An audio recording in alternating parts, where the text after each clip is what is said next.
Tinatawagan ko na po ang ating maghahatid ng banal na salita sa araw na ito para sa atin. Handa na po ba ang bawat isa? Amen! Amen. Handa na ang ating puso, ang ating mga tainga, be attentive po sa Word of God. Nahahatid ng ating Pastora Charity Gada. Palakpakan po natin ang ating Panginoon. Praise God. Amen! Praise God. Lord, Maraming salamat sa lahat, no? Talagang lahat ay nagpuri.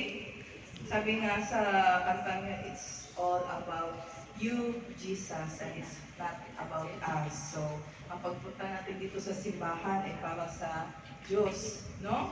At alam naman natin yan kasi nagsakripisyo tayo ng oras, di ba? Para kay Lord. And I pray na i-bless kayo ng Panginoon, no? Sa kung sino man ang nakakaranas din ng pares ng naranasan ko ngayon, ubusin ko, kung ano man yan. Receive your healing in the name of Jesus. Amen. Yeah, healing. In Jesus' name. In Jesus' name. Oh. So, magandang umaga sa lahat. Good morning. So, kumusta po? Kumusta at good morning, magandang gabi din sa ating mga online Zoomers, no? Maraming salamat sa pag-attend na once again sa ating divine service, no? And God bless you and enjoy the rest of the service. So, kumusta po ang lahat? Amen. Mas mabuti ba kaysa sa dati? Amen. So, kami dito, mga taga-Saudi, alam naman natin kung anong linggong ito. Ito yung nag-celebrate yung mga Saudi ng National Day nila. Amen? Amen. So, yung mga Saudi, daming permission ginawa nila, no? Daming permission ginawa nila sa atin, tayo nagkalakuba-kuba na sa trabaho sila, pabakasyon-bakasyon lang, no? Day off ng 3 araw. Tayo nagkalakuba-kuba na sa pag-duty. So, makikita natin as Saudi, di ba, they are so proud sa kanilang pagiging Saudi. They are proud of their citizenship. Amen? Yes. So, sabi nga dyan, ano yung wake me up with September and kinanta na natin. Patapos na yung September. Gising na kayo, magpapasko na. Ilang taon na, matatapos na ang 2024. Di ba? Ano ginawa niyo sa buong siyam na buwan na yun? Anong ginawa natin? Naghihintay na pag-uwi. Naghihintay lang. Di ba si Kuya Will, naghihintay lang. Yung isa pa uwi Ilan, na eh. gising-gising na, magpapasko na. Yung isa pa uwi Over na. So, sabi ko kanina, ang sabi ng mga Saudi, they are so proud na Saudi sila, they celebrated their 94th, Saudi National Day. Pero sa atin, meron din pala tayo dapat i-celebrate, amen? Ano yun? birthday ni Birbs. Bukod dyan. Wow! Wow!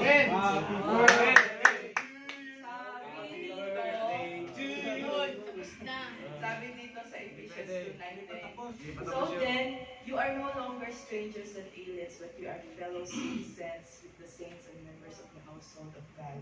So, we are fellow citizens of the kingdom of God.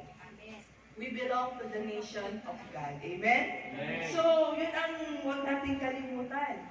You are no longer strangers and aliens. So, pakitingin nga yung katabi mo. Baka mukhang alien. Mukha bang alien yan? Hindi alien yan. Kasama natin yan. Kasama natin yan sa kaharian ng Diyos. Amen? We are fellow citizens of the kingdom of God. Tayo ay mga maya ng kaharian ng Diyos. Di ba? Amen? Amen. So, if we are a citizen of God, dapat maintindihan natin, bakit tayo naging citizen of God? Because we are Christians, di ba?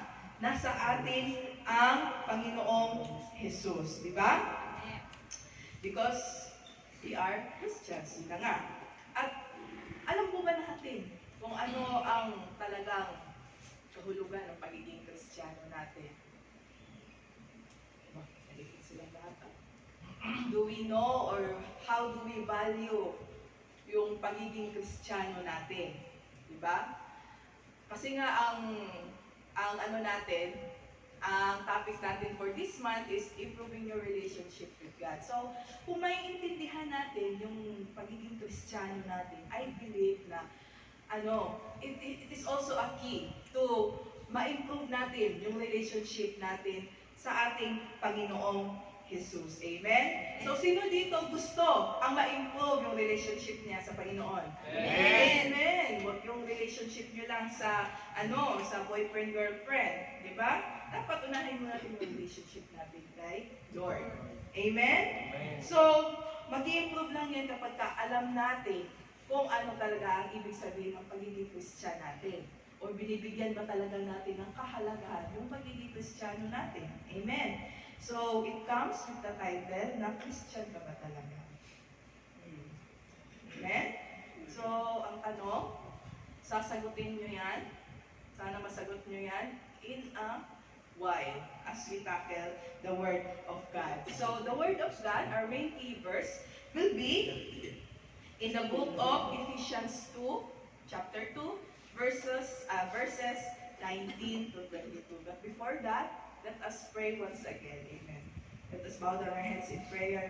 Lord, Father God, maraming salamat, Lord God, because it's all about you, dear Jesus. It's all about you. And Lord, wala po kaming, Lord God, wala po kaming maihaharap sa iyo, Lord God.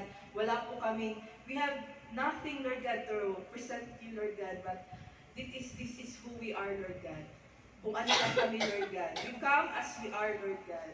That's why, Lord God, maraming salamat, Lord God, for the grace, Lord God. Maraming salamat, Lord God. Because of your grace, Lord God, we come to you, Lord God, as we are, Lord God. Lord, forgive us all our sins, Lord God.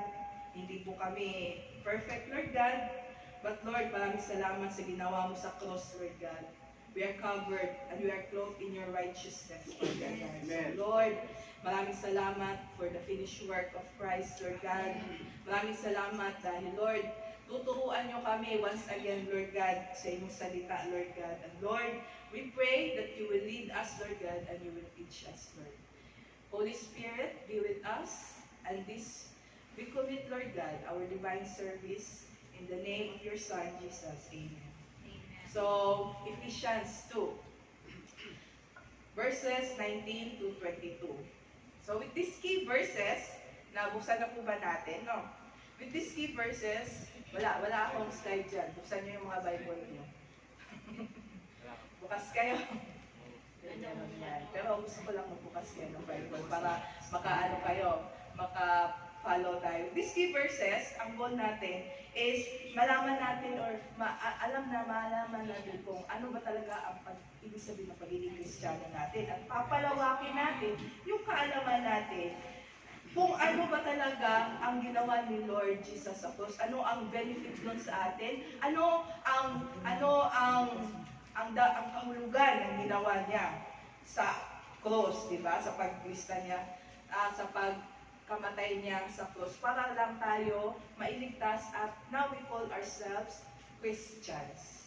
Amen? Christians. So, ang tanong, Christian ka ba talaga? Oo naman, Christian ako. Yun ang nakalagay sa resume ko eh. Di ba? Christian pa rin wala. Christian ako. Nandito nga ako sa TCF eh. Tabernacle Christian. Magpapaprint pa nga ako eh. Halagang 40 pesos, 40 real eh. Tabernacle Christian. Oh, laki-laki ng heart of worship ko. Next week, maging Christian ako. Christian. So, being a Christian, mga kapatid, is not about attending. It's more than attending a church. Diba? Hindi lang yun dahil nag-attend tayo sa Tabernacle Christian Fellowship. Being a Christian, ang pagiging Kristiyano is not also based on religion. Hindi yan sa nakalagay sa resume ko. Christian, Catholic, Islam, Jehovah's Witness, Kingdom Likipodoy, ano ba yun? Hindi yun ang hindi ganun ang pagiging Kristiyano, di ba? So, with the verses, Ephesians 2:19, sabi dito, pakibasa mo mga Kuya Salve, pwede ko ba? O, nabasa ni Kuya Salve kasi andito na siya. Ephesians chapter 2 verse 19 to 22. So then, you are no longer stranger and aliens, but you are fellow citizens with the saints and members of the household of God, built on the foundation of the apostles and prophets, Christ Jesus himself being the cornerstone, in whom the whole structure being joined together grows into the holy temple of the Lord. In him you also are being built together into a dwelling place for God by the Spirit. Amen. So, with these key verses, may tatlong punto dito na malalaman natin as tayo being Christians. Una, sabi dito, verse 19, we are citizens in the kingdom of God. So, overview lang yan, no? Next, we are adopted into God's family. God's family adopted. Third is, we are God's dwelling place. So, bago natin yan, himay-himayin, these three things, dapat natin maintindihan at malaman natin, dapat pag sinabi natin na tayo ay Kristiyano. Amen? Kasi pag sinabi natin Kristiyano, Christian ako, naiintindihan ba talaga natin? Aware ba talaga tayo kung ano ba talaga ibig sabihin hulugan ng pagiging Kristiyano o anak ng Diyos? Kasi minsan nakakalimutan natin lalo na pag nasa kasagsagan tayo ng kabisihan Di ba? Nasagsagan tayo sa labas Ano ba yan?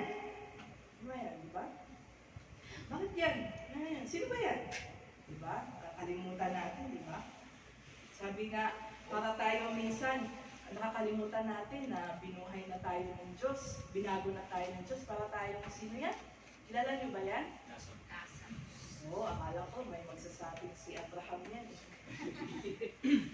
Kilala niyo ba ang story na yan? Ha? Si Lazarus, yan ba yung anong story na yan? Yung change into wine? Hindi. Nanggugulo naman itong speaker na to. Hindi. Yan si Lazarus. Minsan nakakalimutan kasi natin na binuhay, binago na tayo ng Diyos para tayong si Lazarus, di ba? Binuhay na siya ng Diyos, nakatayo siya, para siyang zombie, naglalakad na siya, pero nakabalot pa din siya sa kanyang grave clothes, di ba? Ganyan tayo minsan, nakakalimutan natin na Kristiyano tayo, nakakalimutan natin na binago na tayo ng Diyos, binuhay na tayo ng Diyos. Kasi si Lazarus 4 days lang patay, di ba? Tapos nung binuhay siya ng Diyos, tumayo, lumakad, pero doon pa din siya sa kanyang grave clothes. So, ganyan tayo, ganyan ang illustration, minsan nakakalimutan natin na Kristiyano tayo, di ba? Amen? So, ibig sabihin nito, nakakalimutan natin yung Kristiyano natin, na Kristiyano tayo, minsan hindi natin mabitaw-bitawan yung mga kasalanan na ginagawa natin. Amen?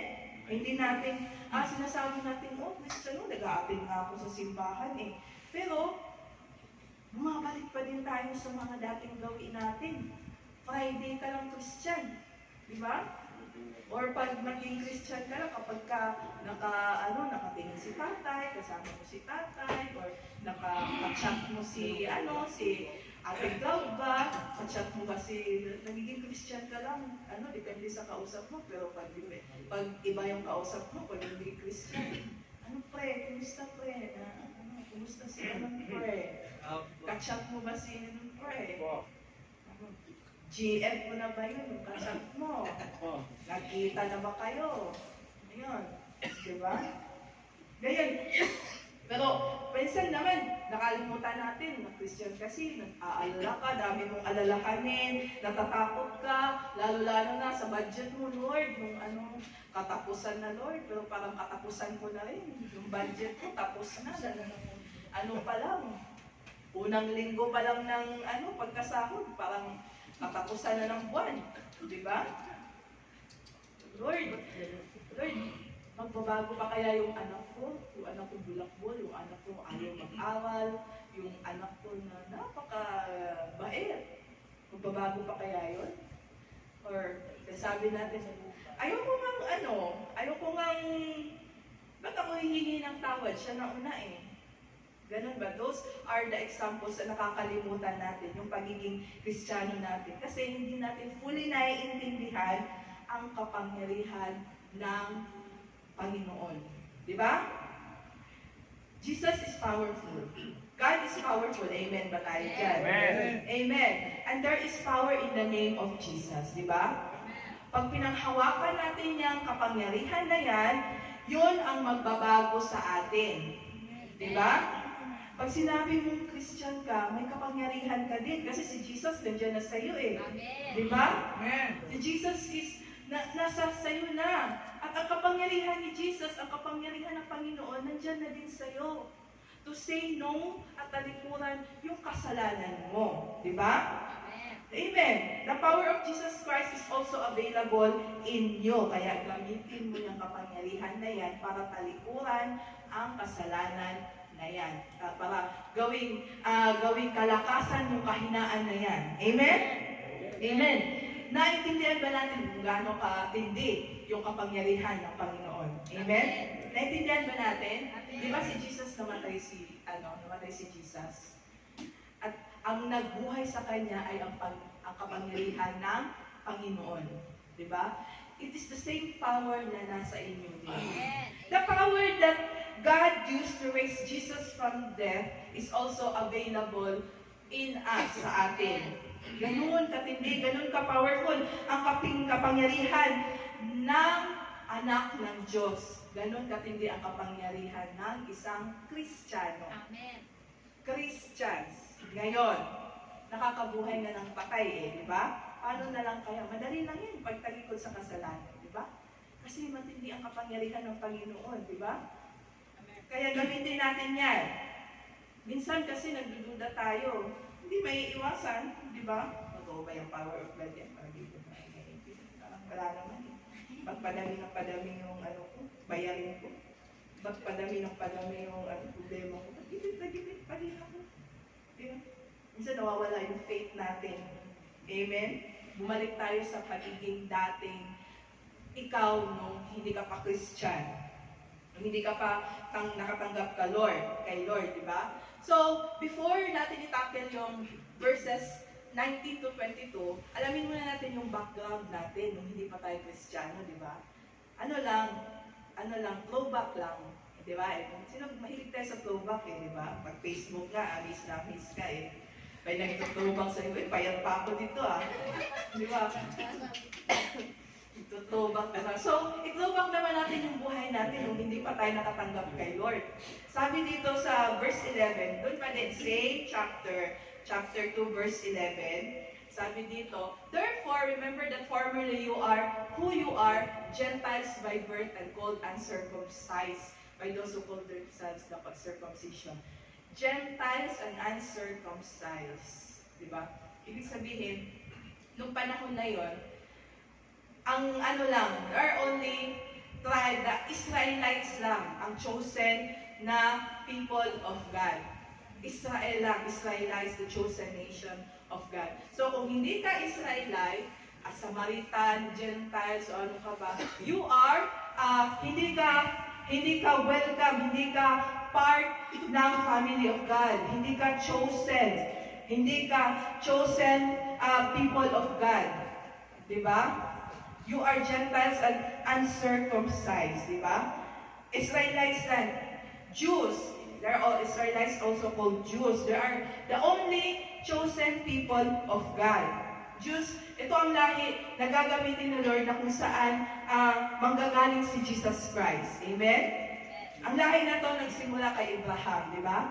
Abraham, and then and so on. Abraham, Isaac, Jacob, and then doon manggagaling ang lineage ni Jesus Christ. Amen? So, the only Israelites, you are Gentiles, nung hindi ka pa Christian. You are outside God's covenant. And you are uncircumcised. Anong feeling ng mga lalaki pag hindi ka tuloy? Ha? Di ba yakin naman yun? Di ba madumi? Madumi, di ba? So, in the next verse, chapter 12, remember ganito pa din tayo nung hindi pa tayo Kristiyano.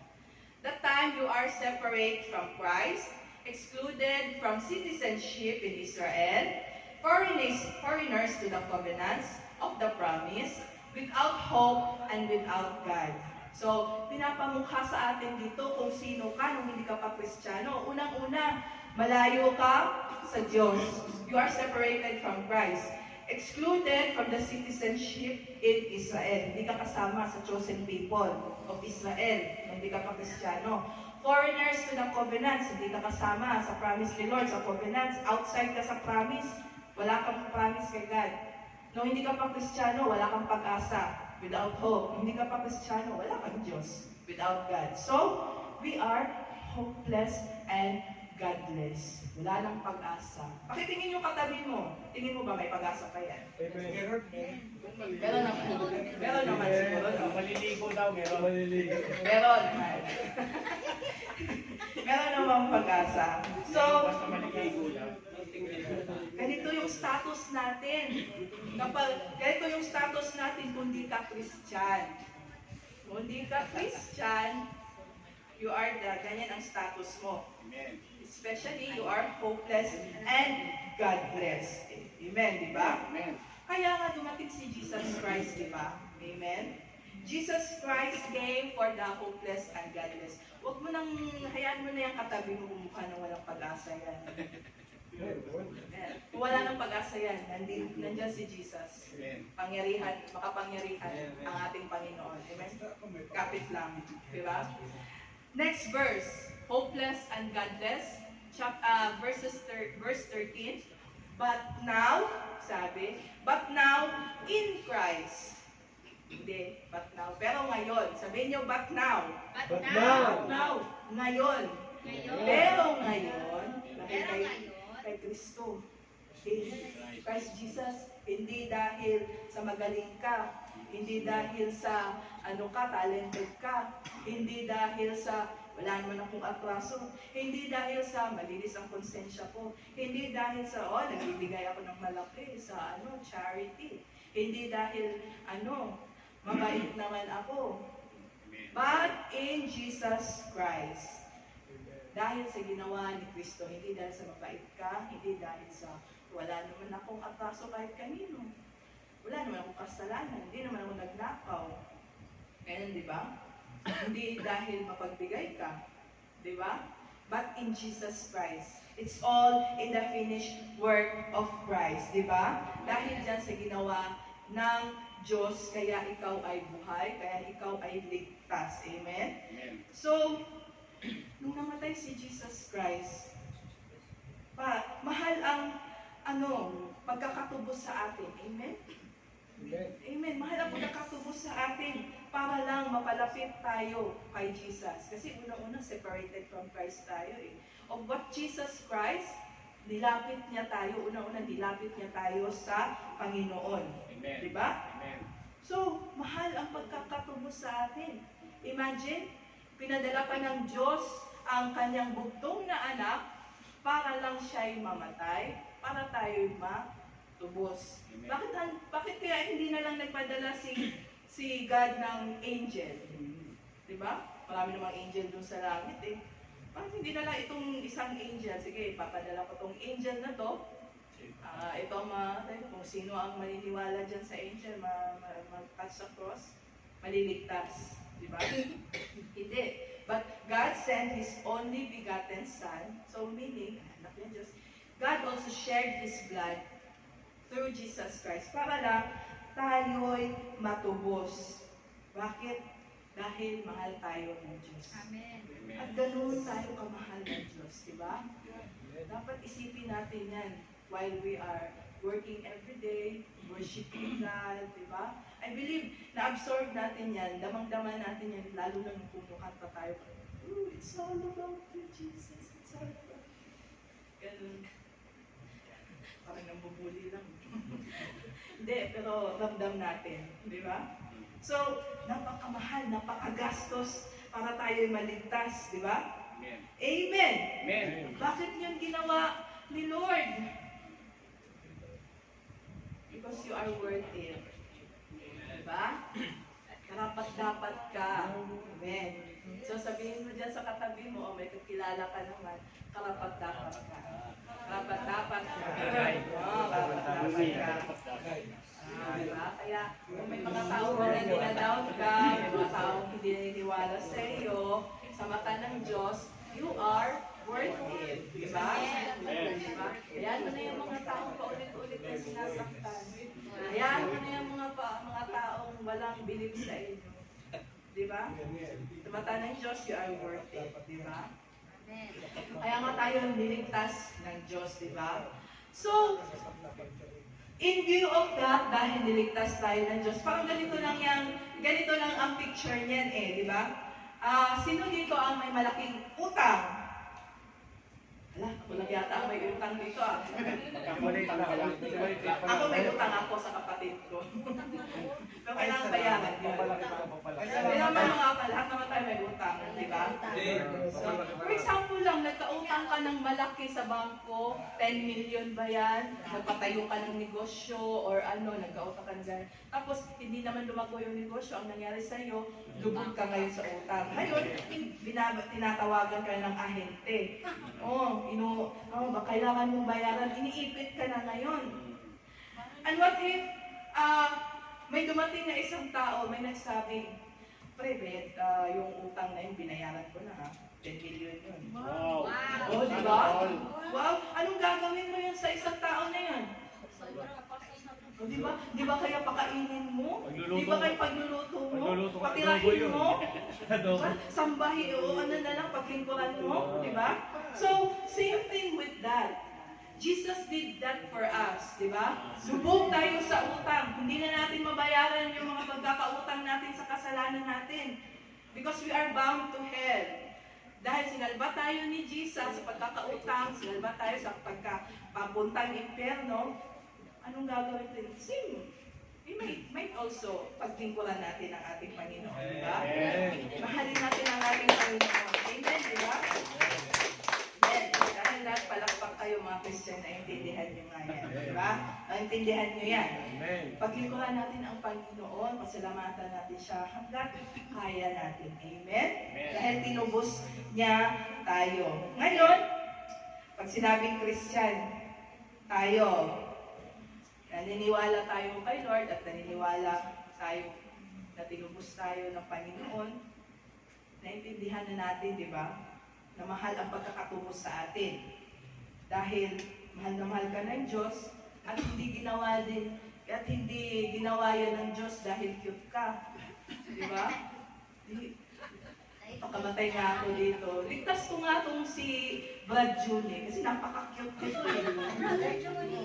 Pagkamatayan ko nga ako magpakamatay nga ako sa cross.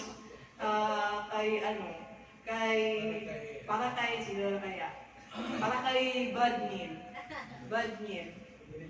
Kasi anong word para kay Neil? Kayo? Nakapasigasig. Kasi napakasigasig dito Magandang lalaki. Pakamatayan ko nga to si Jo kasi magandang lalaki to.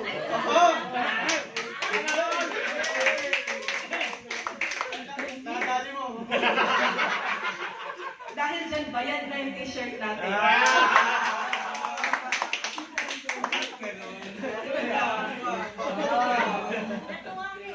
Nakakatuwa naman yun. Nakakatuwa ka naman, medyo. Kasi nagpaparamdam nagsesend ko sa TCF, ito kay bayad pa lang. Pero hindi yan ginawa ni Lord. That God did that dahil mahal ka niya, di ba? Jesus willfully did that because mahal ka niya. Whatever is your situation, kung sino ka man, kahit balik-baliktad man yung mukha mo, or ano man, yung tabingi-tabingi man yung buhok mo, ano ka man dyan. Walang ang book Wala. Mahal ka pa rin ng Diyos, kahit wala kang buhok. Pero may pag-asa. May pag-asa yan. Amen. Naman na yan, di ba? Dapat maintindihan natin yan. At bigyan natin halaga kung ano ang ginawa ni Lord sa cross, di ba? Di ba? Kasi pag sinabi mong Christian ka, namatay si Jesus sa cross, Tapos pagka-uwi mo, babalik ka na naman sa dati mong kasalanan.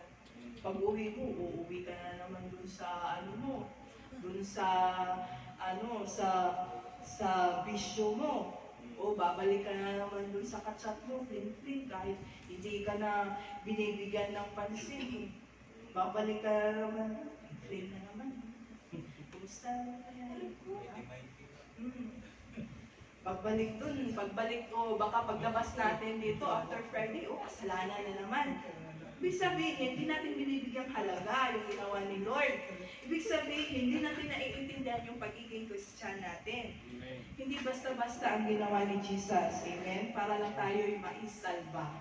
Diba? Kaya isaksak natin sa mga baga natin, mahal tayo ng Diyos. Amen. Sinalba tayo ng Diyos sa napakamahal na price. Hindi basta-basta ang ginawa ni Lord.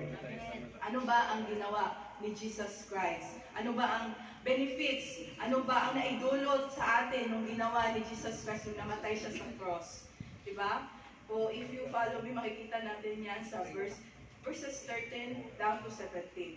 Ano? Unang-una, He brought us near to God. Verse 14, He has become our peace. Verse 6, He has broken down the wall that kept us from becoming the people of God.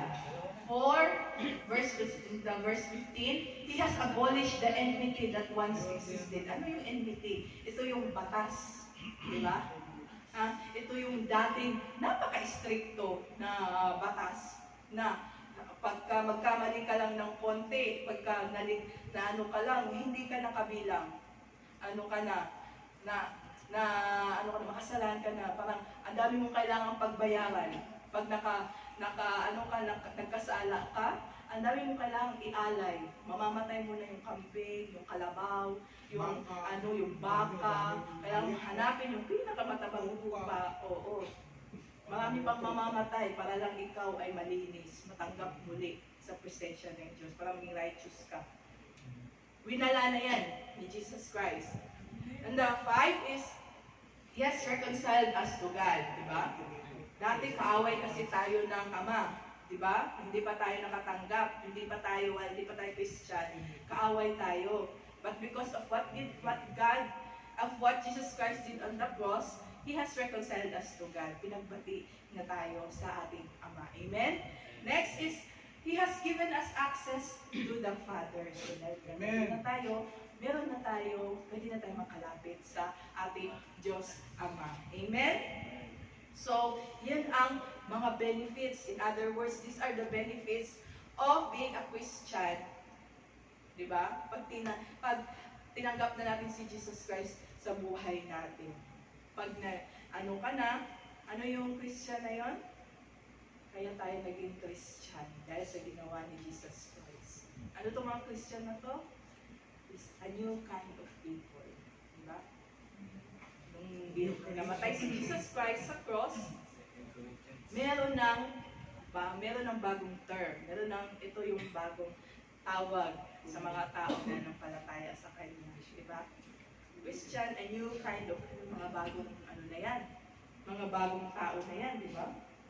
Ano nga sabi sa 1 Thessalonians 5:17? Therefore, anyone is in Christ is a new creation. The old is gone, and the new has come. So bago niya. A new kind of people. So, pupunta na tayo. 2 Corinthians pala. 5:17. 2 Corinthians 5:17. 5:17. Ano ba yun? Nagkahalo-halo na. Kasi ano yun, ang nasa isip ko, pray without ceasing. First Thessalonians yun. First Thessalonians naman yun, di ba? So, pasensya nyo na. Mom brain. Halo-halo siya. Kasi ang nasa utak ko lang lagi, gatas ni Sela. Ayun, puno na ng gatas ni Sela yung mga kakuloy. So, ayun. Pupuntahan na natin yung main verse natin. It's in the chapter Ephesians 2:19. So, ito na tayo ngayon. Dati, dinescribe lang natin kung sino tayo dati, di ba? Ngayon, na Kristiyano na tayo, verses 19, anong sabi dito? Unang-una, sabi dito, you are a fellow citizen of God. So, sabi mo naman kanina, hindi alien yung katabi mo. So, ano natin yan? Kauri na natin yan. Fellow citizens of God. Mamamayan ng kaharian ng Diyos. Amen? Sama na natin yan sa kaharian ng Diyos. Di ba? Hindi sa kaharian ni Ibuloy. Di ba? So, kaharian ng Diyos. Ang unang-unang sabi dito, ang unang-unang punto dito, we are citizens of the kingdom of God. Diba? So, sino kaya may nakapanood na ba sa movie na The Terminal? Sa terminal.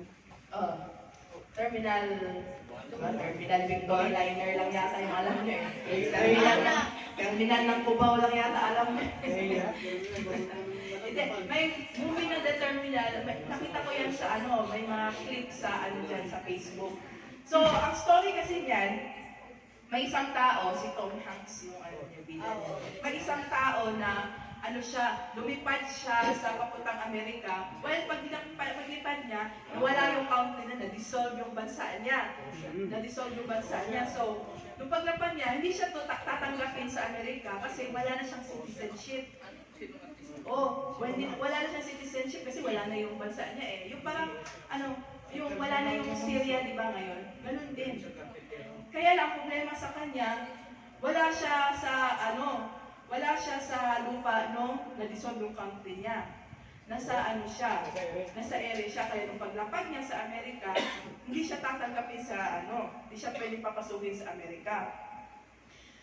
Kasi wala siyang citizenship. At doon na siya nanirahan sa airport. Diba? Pag nakita niyo yata yan sa clip ng Facebook, doon na siya, ang kwento, umikot lang doon sa airport. Doon na siya nanirahan sa airport. So, ano ba ang importansya ng citizenship? Anong ginagawa ng citizenship sa atin? Yung pagiging Philippines natin. Ano bang Permanent residence. Minsan ito tama si Jefo, identification. It gives us a sense of identity. Tama. Diba? Pagkakakilanlan. Diba? For example, Pilipino tayo, na-enjoy natin yung SS, PhilHealth. Kung na-enjoy nyo. Diba? Na-enjoy nyo yung OWA. May basa rin. Na-enjoy nyo yung OWA pagka nagkasakit kayo. Kaka-abroad. Susunduin na lang kayo ng OWA dito. Diba? So, ganun. As a citizenship ng isang bansa, it gives you a sense of identity, pagkakilanlan. Like, tayo dito, sa Saudi, pagka may legal documents ka, may ikama ka, you are considered citizen dito sa isang bansa. Na-enjoy mo yung insurance, di ba? Di ba? Nakakuha ka ng gamot kahit wala ka namang sakit, di ba? Parang si Kuya Ferdinand, nag-grocery ng gamot eh. Kahit wala namang sakit. May drugstore, may sarili ng drugstore dun sa accommodation niya. Kahit kunting singa-singa lang, nagpapacheck up na, nagpapalaboratory na. Pero ang purpose lang pala, kukuha ng sick leave. Diba? Yung iba nga alam ko. Hindi ko alam na ako. Boss, magpapacheck up ako, boss. Yung iba may schedule Boss, magpapacheck up ako. Yung iba may schedule. Mga Sabado ikaw, Webes pa lang magkakasakit ka. Schedule yan. Naka-schedule yung Ganon. Ang na-enjoy natin yung benefits as a citizenship. So, as Christians, isa-isahin ko pa ba ang benefits? Diba? Alam na natin na maraming benepisyo ang pagiging Kristiyano, maraming benepisyo ang pagiging pagiging Kristiyano, pagiging anak ng Diyos, diba? Lahat ng spiritual blessings, gusto din ni Lord ibigay sa iyo yan. So, hindi natin, kung iisa-isahin natin, matatagalan tayo kasi gusto lahat ibuhos ni Lord sa atin yan, diba? Wealth, health, abundance, gusto ibuhos ni Lord sa atin yan. As long as we are a citizen in the kingdom of God. So, if we are a citizen of the kingdom of God, ibig sabihin, we also represent that country, di ba? We also represent that nation, di ba? Tayo nga dito sa, ano, di ba? Kahit nasa Saudi tayo, kabayan, Pilipino, ada Pilipini, di ba? So, ibig sabihin, we are the citizen of the kingdom of God. We are ambassadors of Jesus Christ. Representative din tayo ng Panginoon. Amen? Kaya, we represent Christ wherever we go. At saan man tayo mapunta. Ang tanong, do we represent Christ? Do we represent Jesus sa trabaho natin? Do we represent Christ sa mga kausap natin? Do we represent Jesus Christ sa mga sa pamilya mo, sa anak mo? Kumusta yung pakikitungo natin sa ating kapwa-tao as representative of Jesus Christ, as ambassadors of Christ, di ba? Makita natin yan dati, di ba? Kapag ang Pilipinas may bisita o may pinalala yung Amerika na ambassador nila, dapat di basta-basta yung di ba? Security pa lang, di basta-basta. Dapat yung representative din, nakapustura din. Di ba? Maayos din tingnan. Hindi natin pwede makita yung representative na pakalat-kalat lang dun sa daan, kasama yung mga badyaw, di ba? Ito, Amerikano na to. Bakit ganito yung mukha nito? Parang parang hampas lupa. So, as an ambassador of that country, dapat makita nila na maayos ka. Kasi, hindi basta-basta ang nire-represent mo. Same thing goes with us, di ba? So, same thing goes with us, dapat maayos din yung pagiging representative natin sa sa ating pagiging Kristiyano. Hindi pwedeng Christian ka tapos pakalat-kalat ka dun sa balad na pakalat-kalat ka dun sa balad. Nakikipag-meet sa mga group chat mo. Hindi pwedeng Christian ka tapos yung mga kahalubilo mo mga unbeliever. Amen? So, kasabihin natin sa katabi mo, you are an ambassador of Christ. You are ambassador of Christ. Amen. So, ingatan natin ang ating mga ginagawa as a representative of Jesus Christ. Next thing, sabi nito, we are adopted into God's family. Di ba? Dati, mga alien daw tayo. Dati, mga estranghero tayo. Pero ngayon, inadapt tayo sa pamilya ni Jesus Christ. So, sino mga adopted dito? Amen. Ha? Ngayon mo lang alam na adopted ka? Ha? Ngayon mo lang sinabi na adopted ka. Confirm mo nga itanong nyo nga sa mga nanay nyo. Baka ito na yung panahon na malaman nyo yung katotohanan. So, wala naman ang mga adopted dito, no? Pero dati daw, in ancient times, sa mga Roman times, ang mga ina-adapt daw, yung mga malalaki na. Yung mga nauutusan na, yung may mga makakontribute na. Di ba? Kasi ngayon, ang ina-adapt, mga baby, di ba? Gusto nila na, pero dati, in Roman times, ang ina-adapt nila, yung nautusan na, yung malaki na. Pero, yung privilege niya is still like a baby. Yung parang, like a natural member pa din. Kahit malaki na, pero ang full benefits mo like a real member of the family. Di ba? Bakit kaya ganun ang ginagawa nila, yung malalaki na yung ina-adapt dati? Kasi nga, para may makontribute na. Nautusan na, napapakinabangan na, may maiko-contribute na sa family. So, as part of God's family, yan? Bakit as part of God's family, ano na ibibigay sa atin kapag you are part of a family, you are part of a circle? Diba? It gives us a sense of security. Diba? Parang if you are alone or kung alam mo mag-isa ka, parang insecure, inferior ka din, diba? it gives us a sense of belonging. Yung secured yung pakiramdam niya, oh, may pamilya ako. Dito ako I belong in this circle, di ba? Kaya, may mga taong insecure. May mga taong insecure minsan, di ba? May kilala ka ba taong insecure? Secure? Sisirang pala. Wag mo lingonin. Huwag mo nang lingonin. Di ba? Kaya, may mga taong insecure. Bakit ba na-insecure yan isang tao?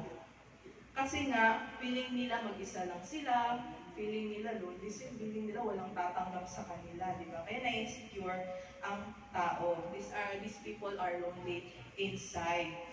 Feeling na walang niniwala sa kanila, walang nagmamahal sa kanila. Pero, walang Kristiyanong insecure.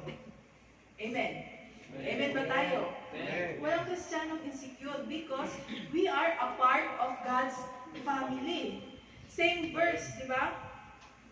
Verse 19, ano sabi doon sa verse 19?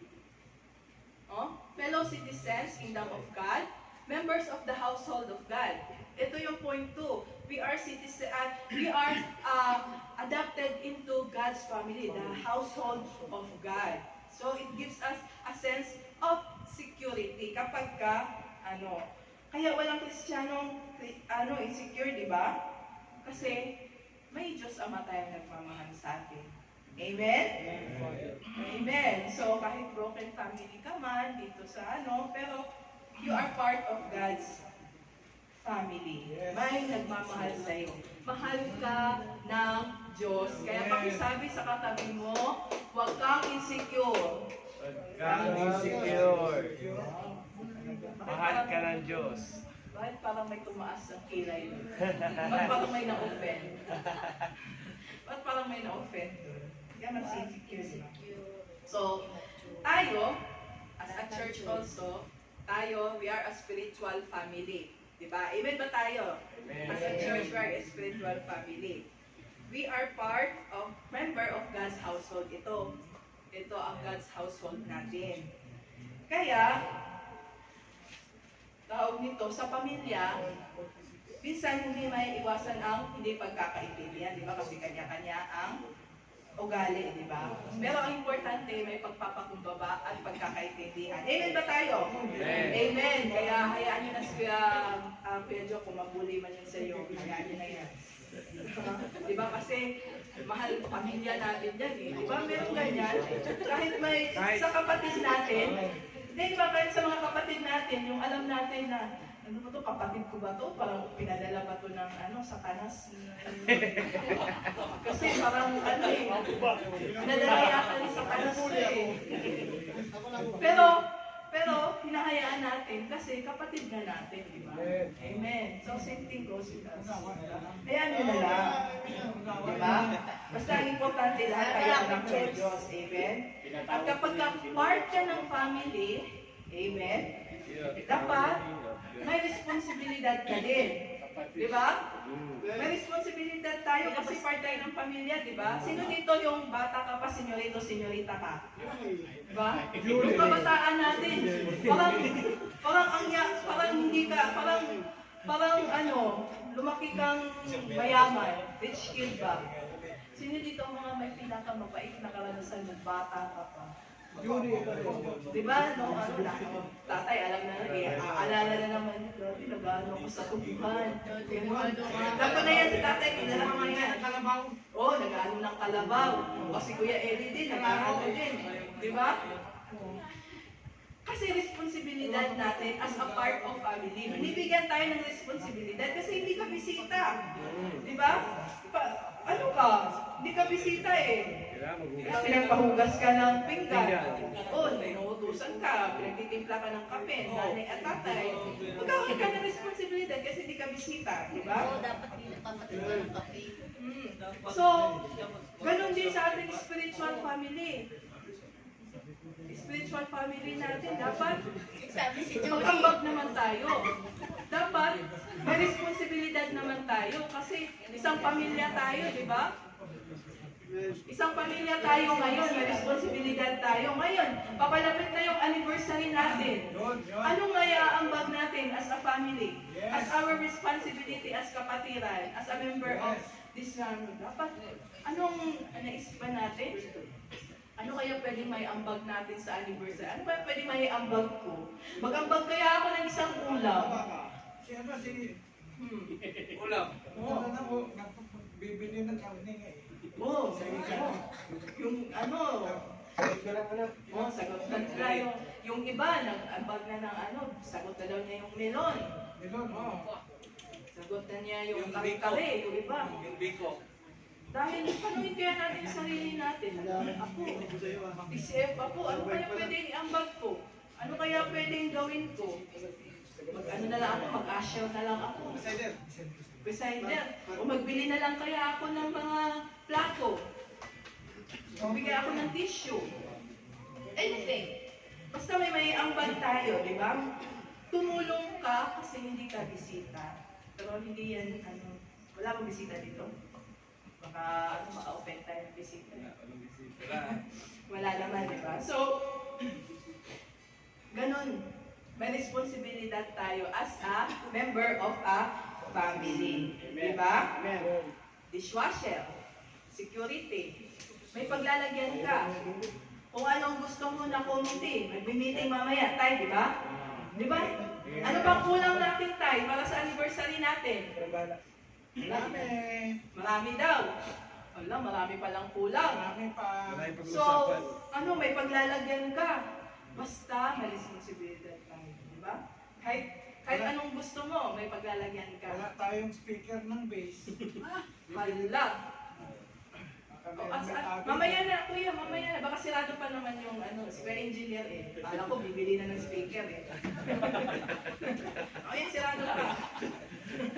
Sirado pa. Lalapit ka sana eh. Hindi mapapadali pa. Hindi, oo.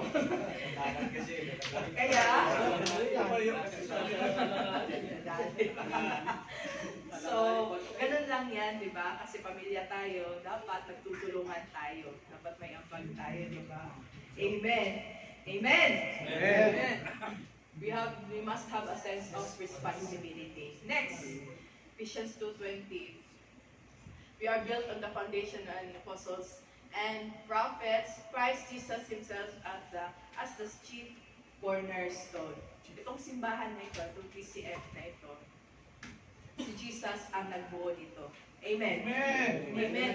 Tayo, ipagpalagay natin na literal, parang tayo lang ang simento, tayo ang hollow block, tayo ang bato. Pero ang nagtayo nito, ang naggawa ng simbahan ito, ang Diyos. Diba? Sabi nga dito, Christ Jesus Himself as the chief cornerstone. Siya talaga ang gumawa ng PCF. Hindi si Kuya Eli, hindi yung mga kapatiran na nag-ambag o mga nagbigay, kundi ang Hesus Kristo ang naggawa ng simbahang ito. Diba? Kaya nga, sinasabi niya, I will build my church. Diba? Sabi ni Jesus Christ yan, I will build my church. Ibig sabihin, hindi tayo ang gumawa ng TCF, kundi si Jesus Christ. Ano ang role natin dito sa simbahan na ito? Ang role natin is pangalagaan yung mga taong pinadala ni Jesus Christ dito sa simbahan. Amen? Amen. Pangalagaan natin yung mga tupa. Pangalagaan, i-disciple natin yung mga pinadala ni Jesus Christ dito na tao. Amen? Dito sa simbahan. Because a church is more than just a building.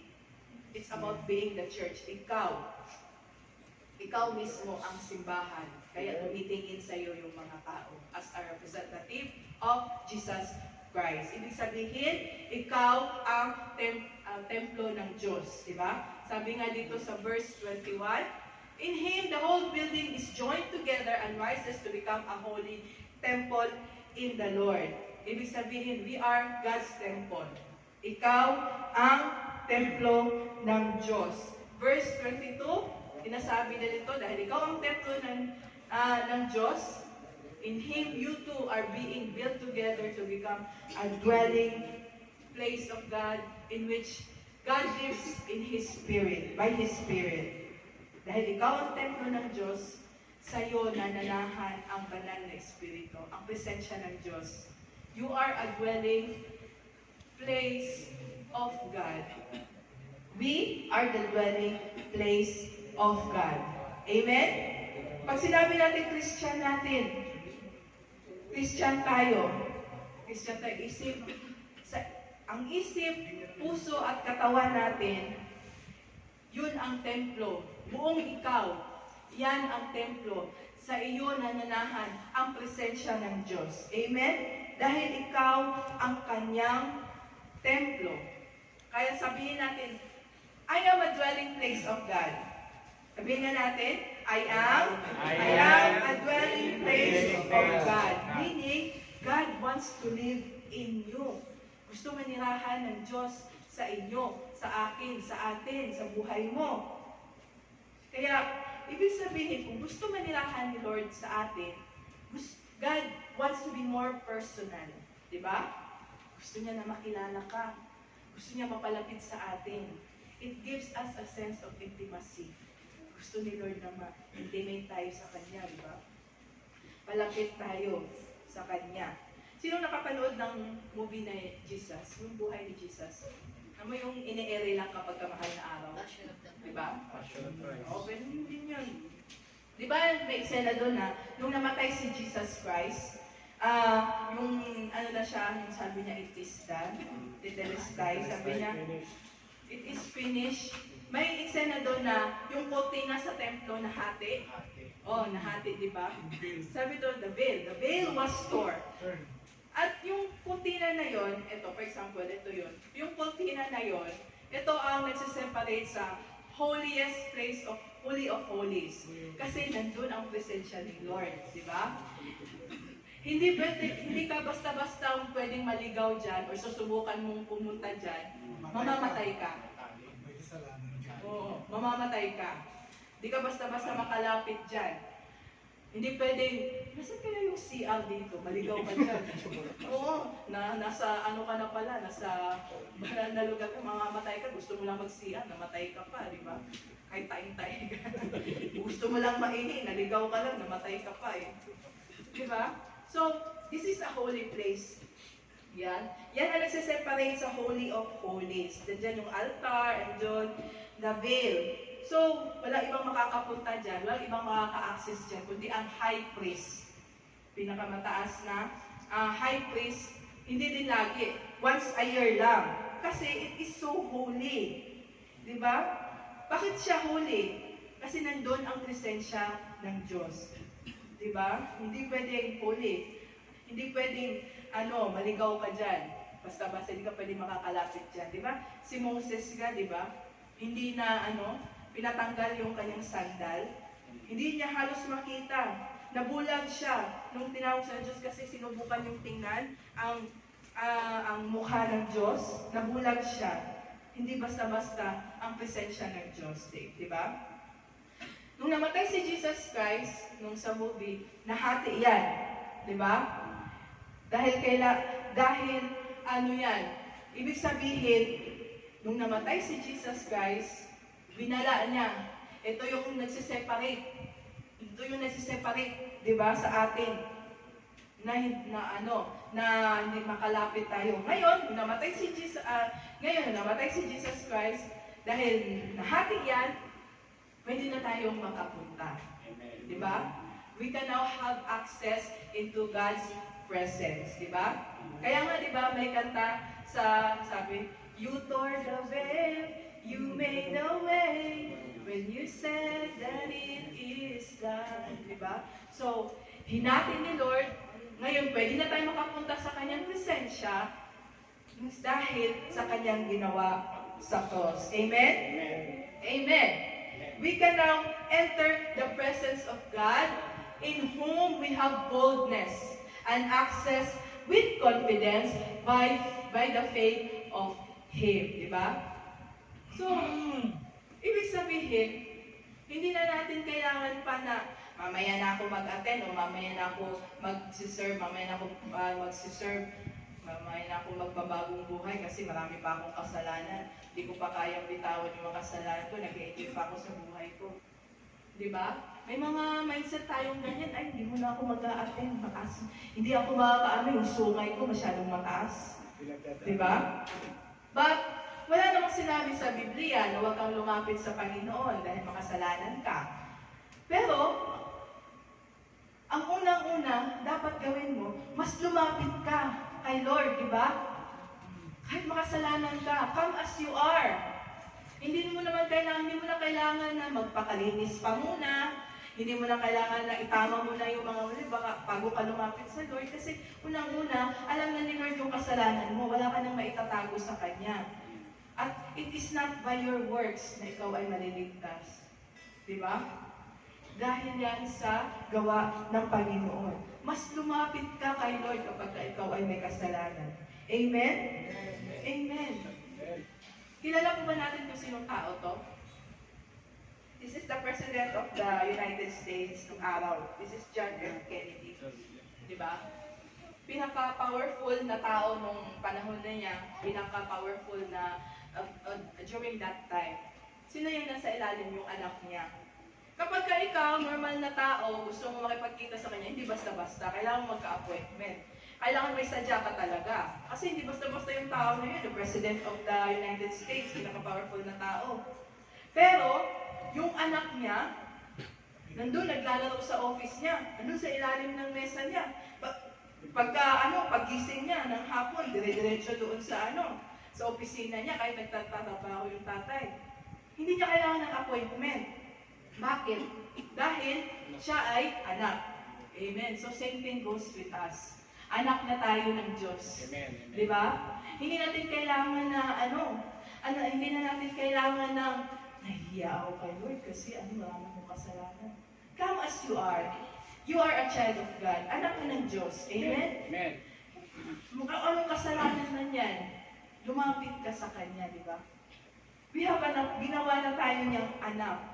Amen? So, mas lalong lumapit ka sa Diyos dahil God will help you. Lumapit ka sa Kanya sa kalagitnaan ng kasalanan mo. Lumapit ka sa Kanya sa kalagitnaan ng pagsubok mo. God will help you. God will restore you. Amen? Hindi niya inaalala yung mga kasalanan.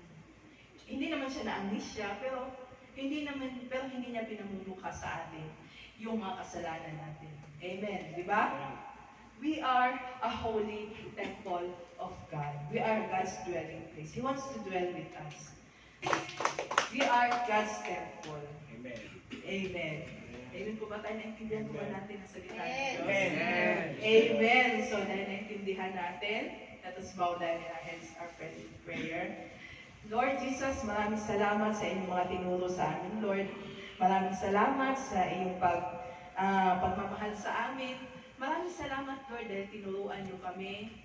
Once again, Lord God, and Lord, use this information, Lord, para mas lalo pa namin maintindihan, Lord, araw-araw, panghahawakan namin, Lord, kung anumang natutunan namin, Lord, para kami, Lord God, ay mapalapit sa inyo, para, Lord God, kami ay tuluyang mabago, Lord God, sa inyong presensya, Lord God, sa iyong pagmamahal, Lord God. Lord, gusto po namin, Lord God, na maging mapalapit din sa inyo, Lord God. Kaya, Lord, I pray, Lord God, na tulungan niyo po kami, Lord God, na baguhin ang aming puso't isipan, kung anong mga kabigatan, kung anong mga kasalanan, Lord God.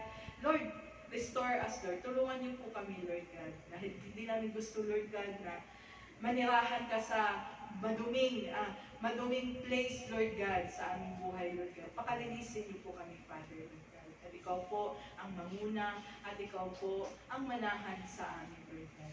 Maraming salamat, Lord God. In Jesus' name we pray. Amen.